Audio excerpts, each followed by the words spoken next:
新闻开始来看第21届台湾冬季游行，今仔下晡伫台北市政府头前的广场举行。主办单位表示讲，有超过15万人参加。今年的主题是甲多元共存，望讲社会大众会当来理解无共身份、无共团体需要甲困境，咱台湾会当来成做一个愈多元、愈友善的社会。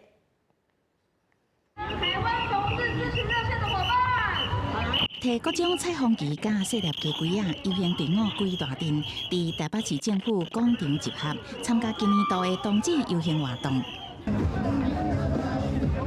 当阮前辈技嘉为规身躯彩虹色的装扮，行伫队伍内，也阁为着民众穿水水来响应。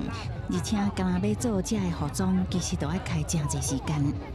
花多久时间去做像这样子的？差不多快2个礼拜一次。2个礼拜。生命退下来真的是古董，男男女女或者异性都是一样，爱就是包容的一切。我觉得就是让他从小习惯有参与这样的活动，就算他现在不了解，他终有一天会了解。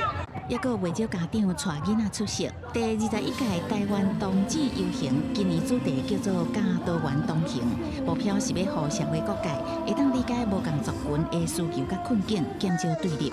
呼吁大家能够打破2元，看见多元、性多样的社群，能够看见他们的处境，然后并且与他们一起同行。例如人工生殖法，还有性别平等教育的相关的修法，我们能够透过改善法律的方式来去提升台湾的同志的权益。